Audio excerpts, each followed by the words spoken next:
for her channel, and today we'll be discussing on the topic gender equality in leadership roles. We are 300 level IOD students, and my name is Achisimi Funaya. Haruna Confidence. Now, in order to understand this topic, I'll start by defining what gender equality means. And you guys have to note that gender equality does not just focus on women alone, but also men. It's an inclusive topic, but we'll be narrowing it down to women because they are the ones facing a more disadvantage in this topic. So gender equality, it refers to equal rights, responsibilities that are given to people in order to thrive, regardless of their age or their differences. It helps in promoting an economic stability, political stability, organizational stability, where people are given the opportunity to do what they want to do, to strive for success and attain their goals, regardless of their gender or who they are. So I'll be narrowing it down to Anibo Buchinaza to ask her the barriers that women face in attaining leadership. Women face lots of barriers and challenges in leadership roles. Some of them include gender bias. There's already this bias, this stereotype that they feel that women we are weaker and then we lack the ability to maintain or control these leadership roles. Another one is the lack of representation, the fact that there are not already enough women who are already in higher positions to ginger or motivate other women who are looking up to them. So there's this lack of representation. The fact that there are not enough people who they are to look up to, it hinders and affects women's progression into leadership roles. Another one is the unequal pay system. If you look at it, most working jobs, the women get lesser pay. So then this already is discouraging, and then it affects, and it can be seen as a barrier as it affects other women who want to go into. From that, women have faced challenges like not being able to get promotions just because they are women. It's always very hard for them. I once read a story on Twitter about a lady that was supposed to get a promotion, but because she was single and unmarried, they gave it to a married man. Not her, because she's a woman and she's single and unmarried.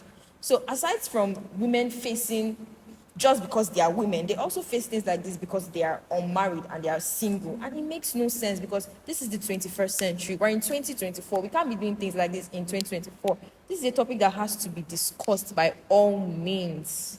Yeah, also we have the cultural and societal expectations. Like in our society now, there are lots of expectations of women. They feel that women, we should be in the kitchen, we should be working, we should be family oriented and everything. So then this bias, this mindset that they have already about women is going to like, okay, my business is not really into politics. I should be focusing on family matters and all those things. So it really affects women. Thank you for that contribution, Naza. Now we'll be handing over to Faith to tell us the examples of women who have attained leadership positions and their successes, what they've been able to achieve through these positions that they have attained. Okay, thank you, Funaya. I'll be talking about Louise Otta, a polio survivor and Nigeria's first disabled legislative member.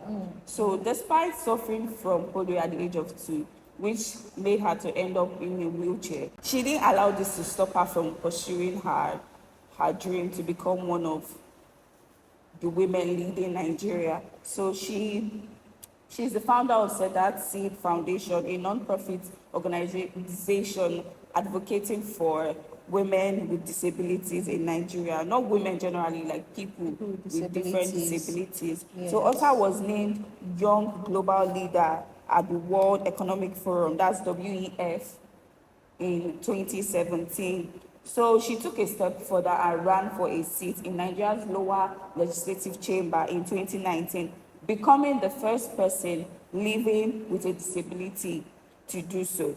So next we're talking about our most popular, which is Ngozi Okonjo-Iweala. Yeah. She's the first woman appointed to lead the World Trade Organization. She became the first woman and the first African candidate to serve as the World Top Trade Official.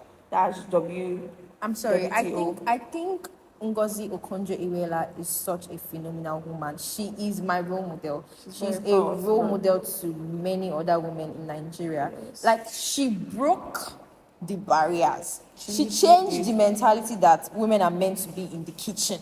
Period. She changed it all single-handedly. She did it on her own. And she has a husband. Yes. And she's doing fine. Right? So when people say things like women can't do politics and lead a home right. It's like, No. you know, things like this, like, it doesn't only happen to these people. It comes down to like the classroom or the school, for instance. When women want to run for powerful positions, like a woman wants to go for president, vice president, general secretary of BUSA, and you hear things like, oh, I can't vote for her, she's a woman, what will she do for us? What do you mean by what will she do for us? You were saying something? Concerning what she said about Sandra, like, I feel like people already feel that, okay, it's guys that normally fix cars, so then they'll even be scared to even patronize her. Yeah, that's another problem that we face as women, and it is so sad because maybe they say what a man can do, A woman can do better. so What we not saying? why can't you take your car to her? Okay, next I have Kayafat Sani, who is the first female fighter pilot in Nigeria Air Force. Aged just 22, Kayafat Sani became the first female fighter pilot in the history of Nigeria Air Force in 2019 at just, again, 22 years old. Wow. Kafayat, I'm so sorry. Kafayat Sani became the first female fighter pilot in the 55-year history of Nigerian Air Force, NAF. She's also the first woman to go through regular combat training at the Nigerian Defense Academy. What do they mean by regular combat, Aspa? They don't categorize the training. No, for her to be the first woman to go through the regular combat training, that's what we need to ask. Like, what do they mean by What that? do they mean by regular So training? Like, they've not been letting women go through those trainings, and she was the first to do it. Yes. At 22. At 22, Just 22. She is another phenomenal woman. Okay. Sani has also trained in the US and named the overall best pilot at the NAF 401 Flying Training School, Kaduna State, in 2017. I think she deserves one. She deserves one. Thank you. You can't be done, no. How could you forget Dora Queenly? Oh!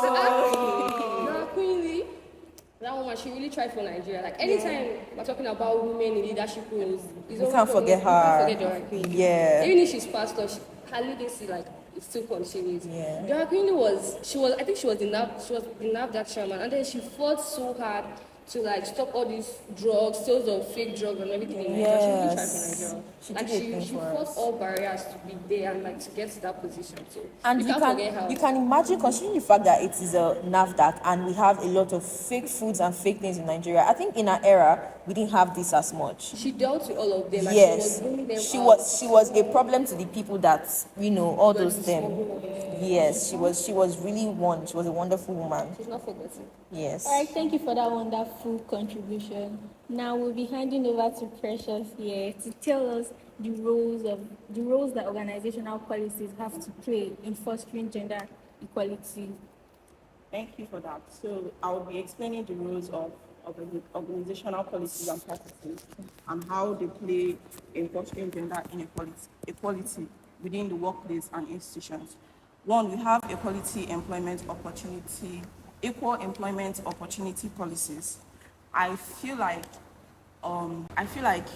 they should establish a policy whereby women could also participate in some certain kind of works, not just men, because sometimes they make you feel like women can't do what men can do. Do you get?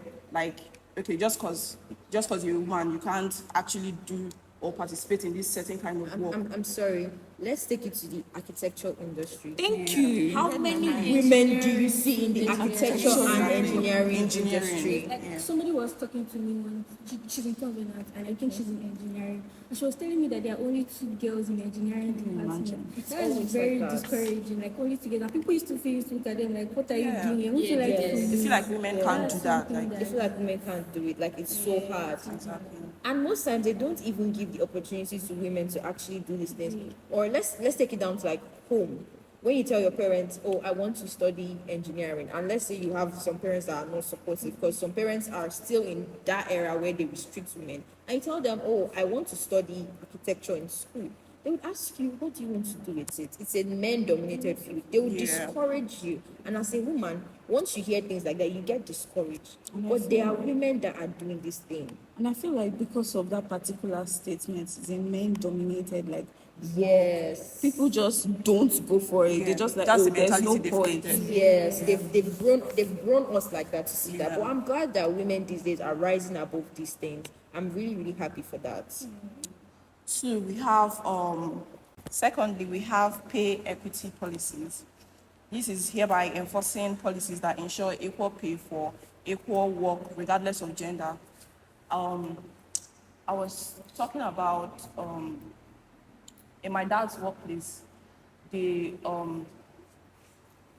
way they treat women is different from the way they treat men. Like, he complains a lot, but like, there's nothing he's going to do about it because he's not the manager or someone on high. Yeah.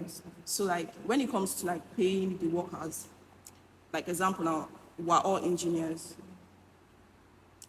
When it comes to paying them, they're like, because this is a man and I'm a woman, I will pay you less because men, no, I'll pay you less because they felt like men did most work because they are men.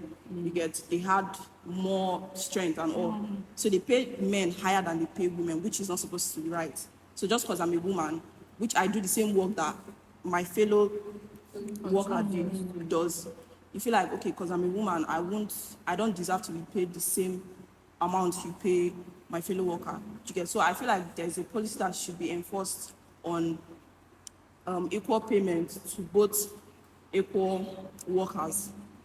So Looking at it from a different perspective, I feel like they do this thing because they feel men, they are the head of families. They have Yes. children to feed, they have wives that they will still give money. Exactly. But if Like- some people now feel like women, they are living on your husband, you collect your money, you still collect from your husband. That's why they don't give equal. I was going to make reference to the example we spoke about earlier of the woman on Twitter that said they didn't give her a promotion because they believe she didn't need the promotion because she's single, and they didn't increase her salary. Instead, they gave it to a man, a random man that has not worked as hard as she has worked. I think people don't realize that women work hard and we deserve to be paid for our hard work.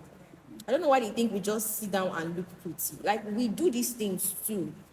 They have to make this space favorable for us. It has to be favorable. Also, concerning the policies that you spoke about, I feel like even in the legislative system, even it's about enforcing or passing bills that favor women, like in politics. You get the end of every time they're passing other bills that. Yeah. So is that all? yes. Thank you for that wonderful contribution. Now we'll be coming to an end in this video, and I was able to interview women that have been in leadership positions in Babcock, and we'll be hearing from. So right now we're going to be hearing from Olumilua Olamide, the Vice President of BUSA 2022-2023 section. Hello everyone, my name is Olamide Olumilua Delight, and I was the Babcock University Students Association Vice President from 2022 to 2023. And this is an interview by the Empower Her group by a group of 400 level ILD students.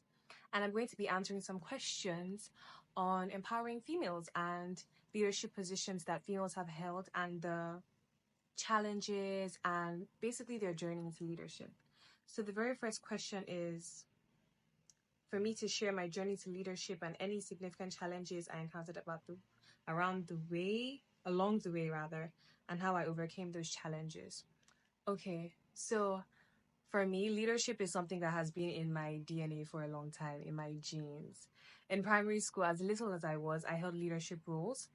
In secondary school, I was a social prefect, and in Babcock University, I was a senator from 2021 to 2022, then the vice president from 2022 to 2023.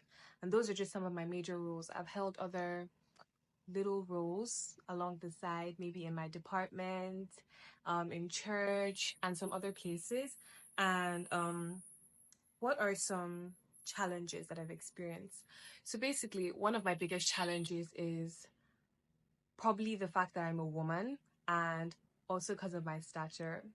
So for people that know me, I'm quite smallish in stature. I'm about 5'5", and I'm really slim. So most times in leadership, people expect their leaders to be big in size. People expect them to have a kind of stature to show that, oh, leadership, it's like leadership is more of a stature now rather than actually a thing of the mind. And leadership is not a stature, it's a thing of the mind. It's a thing of character, build, and behavior, charisma. Some things that you have to hold to be a leader does not require your size to be big. But then in the world today, if you're not big, you can't command respect. And to be a leader, you have to be intimidating. And that's not all there is to leadership. So that is one of the challenges I experienced, because people felt that we probably shouldn't put her in this role because she doesn't have the body or the size to command the respect of people. And people were very wrong, because through my voice, through my empathy, through my behavior, I was able to lead people and show people that leadership isn't just about fear, it's about respect. That was one of my biggest challenges, because everyone always doubted me. From primary school, I've always been the smallest amongst all my friends, all my peers, and amongst everyone. So people just thought that because I'm small, I won't be able to take on some certain tasks. So that was one of my biggest challenges. And I overcame it by trusting myself, believing in myself, and proving people otherwise that you don't need to look a certain way or have a certain size or be a certain height to hold a leadership position. The thing that I would advise people to do, not just women, but men too, is to network. Networking is very important, and find value in the least person. I don't know if that makes sense to you, but then everybody is important in leadership. Don't neglect the cleaners, don't neglect people in 100 level, don't neglect even, okay, apart from the whole university setting, do not neglect the smallest person, because everyone can be of value. So that helped me in my leadership period, because I didn't look down on anyone. I saw everyone as equals. As long as you're a person, I mean, you're capable and you're worthy of so many things. So don't look down on anyone. Connect. Try to be respected and not feared. And, work hard. Your mind is your only limit. The sky is your limit. Don't let your mind limit you. You can do so many things and so much more. So thank you. And a big shout out to the students working on this Empower Her project. I feel this is a wonderful thing that you're doing for so many women out here, to make them know that women are capable of things. Women should be capable of things. And I hope women, you work on yourselves and believe that you're capable of so many things. Thank you, Empower Her, for this opportunity for me to share my story and answer these questions. Thank you, everyone, and bye. And how did I overcome such challenges? First of all, I'm a very determined person. I read every single day, or maybe when I don't read, maybe I've already read enough or things like that. So I'm able to, even when I don't read today and I have a test tomorrow, I know that I've already covered up most of the parts. So I'm able to manage things, and I'm able to still keep my goals in mind. If I want to be a senator, if I want to be senator of the month, if I want to voice out the needs of this student while even being an A student, I'm able to look from my day-to-day activities, how I'm going to keep these goals. Maybe if there's any emergency, maybe on Thursday, like I know that Wednesday I've already got me covered. I've already read from 7 to 9 or from there. Like I put my time very well. So the way I've already overcome these challenges is through time management, and then secondly through prayer. I try my best to be as close to God as possible. But in situation whereby things might be getting rough, and it's just like I can't choose between these two things, I'll just rely on the person or the being that I'm worshiping to be able to help me to manage these two. From the conclusion of these interviews, we've been able to identify the problems and the challenges that were faced by these people in attaining their leadership positions, and they give us advice on what you should expect and what you should be able to do if you want to attain such positions in the future. Now we'll be handing over to Confidence to give us recommendations on call to actions that organizations can use in fostering gender equality.